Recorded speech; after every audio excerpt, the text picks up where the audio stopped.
രണ്ട് ബൈക്കിലുണ്ട്. ഇഷ്ടംപോലെ റോഡൊക്കെ ഉണ്ടല്ലേ. കൊച്ചിന് ചൂടെടുത്തിട്ടുണ്ട്. അതായിരിക്കും ദൂരം വരും. സിബങ്ങിന്റെ വഴിയാണ്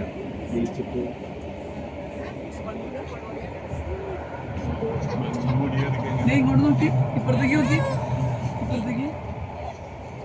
സത്യം പറഞ്ഞാൽ നമ്മുടെ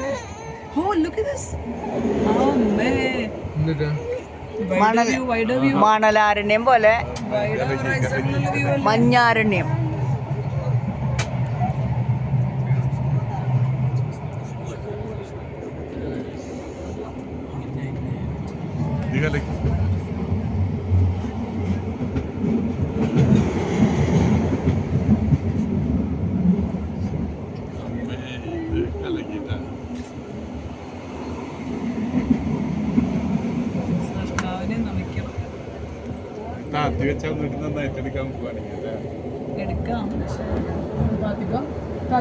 താത്തിക്കോ ഒന്നും പറ്റില്ല. താത്തിക്കോ പ്ലീസ്, രണ്ടെണ്ണം പിടിച്ച് താത്തിക്കോ.